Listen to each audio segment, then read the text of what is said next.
কালকে গীতা টুনির বাসা টুনির ভিডিও দেখলাম, তো কিছু সেই বিষয়ে কিছু বলবো। পিয়াকে উনি খুব সামনে থেকে দেখে। পিয়া আমারও খুব পছন্দের একটি ক্রিয়েটার, পিয়ার সঙ্গে আমারও মিট হয়েছে। না না না না আমি হ্যাংলার মতো ওর বাড়িতেও যাইনি। ও দক্ষিণেশ্বরে মিট আপ রেখেছিল, আমি দক্ষিণেশ্বরে মিট আপেও যাইনি। আমি সেদিন বাইদাবাই আমার মেয়েকে নিয়ে দক্ষিণেশ্বরে ঘুরতে গেছি, দেখছি ওই রানীর আসনের পেছন দিকটাতে অনেক ভিড়। তখন আমার মনে হচ্ছিল যে প্রিয়া আবার ক্যামেরায় দেখার এমনি ক্যাজুয়াল দেখার মধ্যে একটা ব্যাপার আছে, তবুও ওর ওই জামাটা আমার খুব চেনা ছিল এবং পাশে ওই অভিজিৎকে দেখে আমি একদম শিওর। তখন আমি লাভ দিয়ে গিয়ে বলেছি, দেখবে আমার এখানে ভিডিও দেওয়া আছে, যে আরে প্রিয়া তুমি এখানে? তখন ও বললো যে আমি তো কলকাতায় এসেছি, মিট আপ রেখেছিলাম। তারপর ওই যাই হোক কিছুক্ষণ ছিলাম, কথা বললাম, অনেকেই গেছিল সেখানে, কথা হয়েছে। তো প্রিয়াকে আমি দেখেছি এবং ভালো লাগে মেয়েটা। যতটা তোমরা সবাই ওকে নিচা দেখাচ্ছ, আজকে তোমরা নিজেদেরকে ওই জায়গায় দাঁড় করাও। একজনের কমেন্ট আমার খুব ভালো লেগেছে বাংলাদেশ থেকে।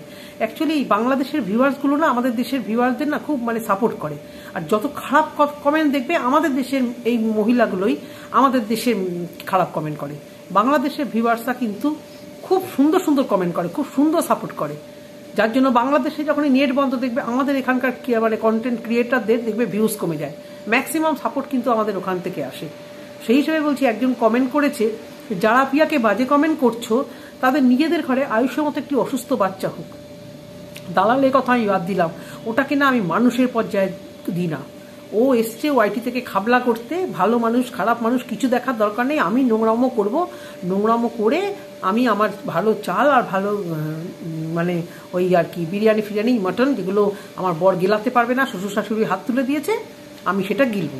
তো ওর কথা আমি ধরতক্তার বাইরে, কারণ ওর পিয়াকে নিয়ে যেসব কথাগুলো বলে সেগুলো যদি আমি তার রিপিট দিই না, এখন আমার মাথা গরম হয়ে যাবে, যা ইচ্ছে তাই বলতে থাকবো। আমি সেটা নিয়ে কথা কিছু বলছি না।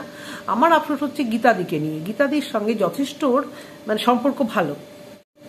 তো একটি বাচ্চা তোমরা সবাই জানো, তবু আমি একটু ছোট্ট করে বলছি। একটি বাচ্চার বিএমটি হয়েছে, সেই বাচ্চাটির মায়ের সাথে গীতাদির জানাশোনা আছে, ওই আর কি ইউটিউবে কমেন্টস করে। তো সে পিয়ার জন্য টাকা চেয়েছে, গীতাদি পিয়াকে হয়তো বলেছে টাকা দিতে এবং শুনেছে যে পিয়া ওকে 20,000 টাকা দিয়েছে। হ্যাঁ, প্রথমত শুনে আমারও খুব খারাপ লেগেছিল যে এ কি, পিয়া মাত্র 20,000 টাকা দিল। তারপরে শুনলাম পিয়া ওটা নিজের অ্যাকাউন্ট থেকে দিয়েছে। শোনো, যারা বদমাইশ না একটা জিনিস জানবে, যারা সত্যি সত্যি বদমাইশ তারা যা কিছু করে রেকর্ড করতে থাকে যে আমি প্রমাণ দেবো, কারণ আমি নিজে ওরকম ছোট, আমি অন্য কাউকেও ছোট ভাবতে পারি। কিন্তু যারা অত ভেবেচিন্তে করে না, করলে তাহলে পিয়াও হয়তো স্ক্রিনশট রেখে দিত যেটা ওর সাথে কথা হয়েছিল বাচ্চাটার মায়ের সাথে, বা টাকা দিয়ে সেই টাকাটার স্ক্রিনশট নিয়ে পাসবই থেকে সেটা হয়তো দিতে পারতো প্রুফ। ও কোনোদিন ভাবেনি যে এটা প্রুফ দিতে হবে। ও ভেবেছে টাকা চেয়েছে, ও 20,000 টাকা দিয়েছে। হ্যাঁ, ওর ভুল 100 বার হয়েছে, আমি 100 বার বলবো। কিন্তু গীতাদির সঙ্গে যে ওর যে চেনা জানাটা, দেখো এখানে আলোচনা করতে বসেছি, সমালোচনা করতে বসেছি, কাউকে তো চাটতে বসিনি, কেউ আপন নয়, কেউ পরও নয়। এই গীতাদির সঙ্গে ওর যথেষ্ট ভাব ভালোবাসা, যথেষ্ট। তোমরা সবাই জানো, যারা গীতাদিকে দেখো, যারা এপি ব্লগে পিয়াকে দেখো। তো এই গীতাদি একটু ধৈর্য না ধরে ধুম ধারাক্কায় এরকম ভিডিও করতে বসলো পিয়াকে নিয়ে। পিয়া, তোমার উপর আশা করিনি, তুমি কেন বাচ্চাকে দেখাও না, বাচ্চার শরীর খারাপ নিয়ে বলো না, বাচ্চার শরীর খারাপ নিয়ে এখন কিছু বলো না, খালি শাড়ির লাই। যার সঙ্গে এতদিনকার ভাব ভালোবাসা, এরা নাকি ওয়াইটিতে আছে 3-4 বছর ধরে, যথেষ্ট ভাব ভালোবাসা। তো তারপরে এরকম ফট করে এরকম বাস্ট করে একটা কথা তার সম্পর্কে, তাকে একদম ছোট করে দেওয়া, এত উঠাতেও সময় লাগে না, ঝট করে ফেলে দিতেও সময় লাগে না। পিয়াকে আমার খুব ভালো লাগে, কিন্তু কালকে আমার রাগ হয়েছিল, কিন্তু আমি একবারও ভাবছি না যে আমি ওই লেভেলের পিয়াকে নিয়ে কন্ট্রোভার্সি করবো। গীতাদির কথায়ও এত আঘাত পেয়েছে, একটু ধৈর্য ধরা উচিত ছিল। পিয়ার তো দোষ আছে, দেখো ভাই, লোভ সবার আছে, যে যতই বলো, অতগুলো টাকা অ্যাকাউন্টে আসলে সবার মাথা ঘুরে যায়, 1-2 লাখ টাকা নয়, 12 লাখ টাকা যখন অ্যাকাউন্টে আসে এমনি মাগনা, কষ্টের রোজগার নয়, তখন মাথা এমনি ঘুরে যায়। কারণ এরা জীবনে চিন্তাও করতে পারে না 12 লাখ টাকা কি হয়, কোনো জীবনে একসাথে এরা দেখেনি। তো তাদের অ্যাকাউন্টে যখন টাকাগুলো ঢোকে মাথা ঘুরে যায়, যেরকম পিয়ার ঘুরেছিল। চাপে না পড়লে পিয়া কিছুতেই 3.5 লাখ টাকা দিত না। একদম সত্যি কথা, একদম আমি অতীব বাস্তব কথা বলছি। পিয়াকে এত ভিউয়ার্সরা চেপে ধরেছে, গীতাদি বলেছে, কিন্তু আমার কথা একটাই, গীতাদি পিয়াকে আরেকটু নরম করে বলতে পারতো, আরেকটু নরম করে, বা বাই ফোন বলতে পারতো। এমনিতে অনেক কথা হয়, এরা এই কিছু কিছু কন্ট্রোভার্সি ক্রিয়েটার আছে লাইক দালাল, এই গীতাদি, টুকিটাকি, এরা প্রতিনিয়ত কোনো সমস্ত ব্লগারদের নাম রেখে দেয়, রেখে দেয়, কথা বলতে থাকে তাদের সঙ্গে। এই যে দালাল পিয়াকে নিয়ে অত বাজে করে ভিডিও করেছিল কেন, এটা তো কালকে বুঝলাম। দালাল পিয়াকে ফোন করতো, ম্যান্ডির ব্যাপারটা হওয়ার পরে পিয়া দালালকে সহ্য করতে পারতো না। যেমন ম্যান্ডিকেও পছন্দ, মানে মন থেকে সরিয়ে দিয়েছিল অনেকটা, তেমন ম্যান্ডিকে আবার ভালোবাসে বলে দিদি দিদি করে আবার মিশে গেছিল। কিন্তু ম্যান্ডিকে যেভাবে বেচছিল বা যে কোনো কারণে হোক, পিয়া এই দালালকে একেবারে সহ্য করতে পারতো না। কিন্তু এই দালাল পিয়াকে ফোন করে বিরক্ত করতো। হ্যাঁ, কেন রে দালাল, এত ব্লগারদের ফোন নাম্বার রেখে মানে এত ফোন করিস কেন? তুই বললি পিয়া তোকে আগে ফোন করেছে। এবার যখন দেখছিস পিয়া তোকে অ্যাভয়েড করছে, তোর বুদ্ধি নিচ্ছে না, তুই আবার কেন ফোন করতে গেছিলি ওকে? কুত্তা কোথাকার, সবাই তোকে লাত মারে, তোর কিছু লজ্জা করে না রে ঘোড়া দালাল? আমি শুধু চাই এই ঘোড়া, জানি না আমার ভিডিও চোখে পড়ে কিনা, একবার আমার ভিডিও এর চোখে পড়ুক ঘোড়ার। হয়তো পড়ে, কারণ এখানে বেনামে অনেক কমেন্টস করে, জানি না কারা করে, দালালের লোকজন না দালাল খুদ, যারা এটা আমি জানি না। দালালের কথা আমি বাদ দিলাম, ও পিয়াকে ফোন করেছে, পিয়া যেহেতু ফোনটা কেটে দিয়েছে, যেমন ইফিতা যেই ফোনটা কেটেছে একেবারে ইফিতাকে একদম মানে ধুয়ে ছেড়ে ছাড়ছে, তখনই ইফিতার নন্দার সঙ্গে সম্পর্ক বানিয়ে দিল। পিয়াও দেখেছো কালকে তো বেরিয়ে গেল মুখ ফসকে, পিয়াকে ফোন করেছিল, পিয়া যেহেতু ফোনটা কেটে ফেলেছে, ব্যাস পিয়াকে নিয়ে একদম শুরু করেছে বলা। আর আমি পিয়াকে মানে পার্সোনালি আমি মানে বলতে পারলে ভালো হতো, নাম্বার আমার কাছে আছে, কিন্তু একদিনও ফোন করিনি, বোধহয় হারিয়েও গেছে। অনেক দরকারি ফোন নাম্বার আছে না, এই সমস্ত ফোন নাম্বার রেখে আমি করবোটা কি, আমার তো দরকার নেই। আমি কাজে ফোকাস, যদি কিছু ভুলভাল দেখি বলবো ভুল। এবার পিয়াকে আমি বারবার ওর মানে ভিডিওগুলোতে কমেন্ট করেছিলাম, তুমি দালালের টাকাটা আগে ফেরত দাও। তো এখন অব্দি জানি না পিয়া দালালের টাকাটা ফেরত দিল কি না দিল, আমি ঠিক জানি না। আর এই দালাল দুয়ানা পয়সা দিয়ে সারাক্ষণ আমাদের টাকা জাস্টিস, আমাদের টাকা ফেরত দিতে হবে। তো তুইও তো টাকা নিয়েছিলি রে দালাল, আমরা বলতে পারি, সবাই বলতে পারে, গীতা দিয়েও বলতে পারে, তুইও তো টাকা নিয়েছিলি, সেই টাকা তো তোর কেসের জায়গায় লাগেনি। MSLরা তোর এগেনস্টে যে মানহানি মামলার টাকাটা দিয়েছিল, সেই কেসের তো এখনো কিছু শুরু হয়নি। তা তুইও তো টাকাগুলো নিয়েছিলি, এবং তুই বলেছিলি তোর লয়ার বিনা পয়সায় কাজ করেছে, তাহলে তুইও তো টাকাগুলো খরচা করিস না, তুই তো টাকাগুলো দিসনি, তুই কোন হিসেবে বলিস? আমরা বলতে পারি, তোর বলা সাজে না। তো পিয়াকে মানে এইভাবে পিয়া যাই ভিডিও দিক, পিয়া বেড়াতে যাক, পিয়া ঘুরতে যাক, মানে কিছু আছে এই দালালের চেলা, যা নয় তাই পিয়া নাকি এখন মানে হাগলেও অন্যের টাকায় খেয়ে তারপর হেগেছে, যা করতে যাবে। কেন ইউটিউব থেকে রোজগার নেই, শাড়িতে রোজগার করছে না? তারপরে সর্বোপরি বলি যেটা গীতা দি, বাবা ভিউজের জন্য এইভাবে পিয়াকে নিয়ে ভিডিও করলো।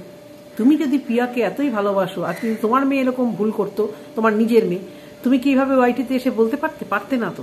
তুমি বলছো পিয়া তোমার নিজের মেয়ে, তাহলে পিয়াকে কেন তুমি ফোন করে বোঝাবে না? কেন তুমি ওয়াইটিতে এসে এইভাবে বললে, যেখানে দালাল খুব মজা পেয়েছে? একবার ফোন করে বলতে, বকা দিতে, পিয়া তো কষ্ট পেত না।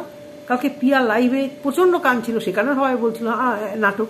আর আমি 100 বার বলবো, তোমরা সত্যি পিয়া হোক বা যেও, তোমরা এই ওয়াইটিতে এসে চোখের জল ফেলো কেন গো? লাইভটা করতে পারবে না তো করতে পারবে না, লাইভ করে কান্না দেখানোর কি আছে? কেঁদে তারপর পরিষ্কার হয়ে তারপর আসবে। জানি পিয়া কালকে ভীষণ কষ্ট পেয়েছে গীতাদির ওই ভিডিওগুলোতে, জানি না গীতাদির এখানে রিয়াকশন কি আসবে। একদম ঠিক হয়নি, একজন বয়স্ক মহিলা যে ভালোবাসে পিয়াকে, পার্সোনালি বললে ভালো হতো। আবার পিয়ার দিক থেকেও দেখো, পিয়া যদি চাপে না পড়তো, এই মহিলাকে টাকাটা পিয়া প্রথম চোটে যদি দিয়ে দিত, তাহলে তো এই কথা বলবে না। পিয়াও ভয় পাচ্ছে, একজন মা তো, যে আবার যদি ফার্দার দরকার হয়, আমার ছেলের জন্য ট্রিটমেন্টের জন্য এতগুলো টাকা সবাই দিয়েছে, তখন যদি আমি না পাই তাহলে টাকা কটা রেখে দিই। যতই ও বলছে ও দিয়ে দেবে, তখন ওকে এত বাজে কথা বলেছে, তখন ও বলেছিল টাকাগুলো দিয়ে দেবে, কিন্তু এখনও হয়তো ভাবছে যে এই ট্রিটমেন্টটা না হলে যদি BMT আবার ফার্দার করানো হয়, তখন যাই টাকা আমার কাছে আছে বা আর তো আমাকে লোকেরা টাকা দেবে না, হয়তো এইভাবে ভাবছে। তোমরা ভিউয়ার্সরা এইভাবে পিয়াকে অ্যাটাক করো না। একটা বাচ্চা ঘরে, থ্যালাসেমিয়ার বাচ্চা, তোমরা জানো কোন মানসিকতার মধ্যে থেকে ও যায়, যার জন্য অনেক কমেন্টস করতে পারে না, অনেক ভিডিও দেখতে পারে না, বুঝতে পারে না। ওই মেয়েটিও ওকে নিয়ে লাইভ করেছিল, রিমির মা বোধহয়, আমি কোনোদিন ওদের ভিডিও দেখিনি। ছো মেরে সবাইকে উপরে তুলতেও সময় লাগে না তোমাদের, নামাতেও সময় লাগে না। দেখো কেন তোমরা পিয়ার ভিডিও? যদি তোমাদের মনে হয় ও চিটিংবাজ ও বদমাস, দেখো না, একজন দুজন না, কন্টিনিউয়াস। মানে এবার তো আমার পিয়াকে বলা উচিত, পিয়া তুমি ওয়াইটি থেকে বিদায় নাও, তুমি শাড়ির ব্যবসা, অনলাইন শাড়ির ব্যবসা করো অব্দি ঠিক আছে, তুমি এই ওয়াইটিতে এসো না, তুমি যখন নিতে পারো না। এখানে হচ্ছে ওই দালালের মতো কিছু মোটা চামড়ার লোকেদের দরকার, যে গালাগাল মানুষ, ঝাঁটা মানুষ, জুতো মারুক। বলো তো দালালকে লোকেরা মানে ক্রিয়েটাররা থেকে শুরু করে ভিউয়ার্সরা কি লেভেলে বলে, কিন্তু ওর কি কিছু যায় আসে? ওয়াইটিটা হচ্ছে ওদের জন্য। তুমি একটা সফট মনের একটু কিছু বললেই তুমি কাঁদতে বসে যাও, আর সেটাকে ওরা সবাই বলে নাটক করতে বসেছো, এই করতে বসেছো। কেন জানো তো? এই যে তুমি একবার একটা ভুল করে ফেলেছো, যে জন্য টাকা নিয়েছো সেই টাকাটা সেই খাতে তুমি খরচা করনি, বড় তাড়াহুড়ো করে ফেলেছো, তোমার ভুল হয়েছে। আগে তোমার পুনর ট্রিটমেন্টটা চিন্তা করে তারপর হয়তো টাকাটা নিলে ভালো হতো। যাই হোক, ভালো হতো, অনেক দূর থেকে জ্ঞানটা দেওয়া যায়। যখন বাচ্চার ওই অবস্থা হয় তখন সেটা একটা মা তো, যে কোনো মাই, দালাল কি করে বুঝবে? ডাইনি দালাল, লিকেজ বালি, ফাঁকা মাল, একটা সমস্ত দিক ফাঁকা, ও কি করে বুঝবে? ওর কাছে এক্সপেক্ট করা উচিত না। কিন্তু গীতাদির তো দুটো মেয়ে আছে, মেয়েরা ভুল করলে কি ওয়াইটিতে ক্যামেরা অন করে বলতে না তো?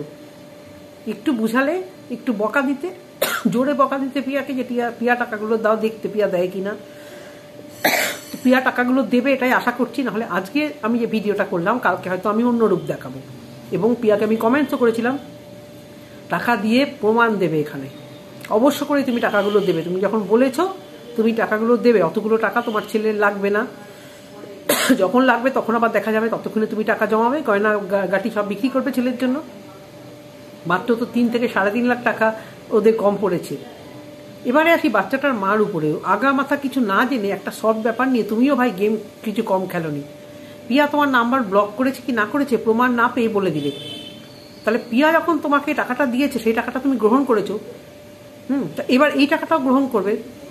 দয়া করে একটু সরি যে একটা ভিডিও করো, যে পিয়াকে যে মানে অনেকটা ছোট হতে হয়েছে তোমার জন্য। তাহলে পিয়া যখন টাকাটা দেবে, আমার একটাই রিকোয়েস্ট, দুঃখিনী মা তুমিও এখানে এসে একটু, তোমারও জানি মাথার ঠিক নেই, সত্যি মাথার ঠিক থাকে না।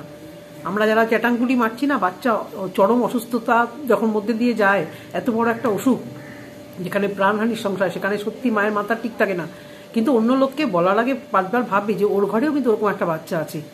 তো আমি চাই পিয়া যেমন টাকা দিয়ে প্রমাণ দেবে, এবং তুমিও টাকাটা পেয়ে পিয়াকে একটু ফিরিয়ে দিও ওর সম্মানটা, এটুকুই আমার অনুরোধ। আর কিছু বললাম না, জানি না ইন্ট্রোটা দিয়েছে কিনা। তোমাদের যদি আমার ভিডিওটি ভালো লেগে থাকে অবশ্যই চ্যানেলটির পাশে থেকো আর একটি লাইক করো। আর জানিও আমি ঠিক বলেছি কি ভুল বলেছি। সবাই ভালো থেকো, সুস্থ থেকো, সাবধানে থেকো। টাটা।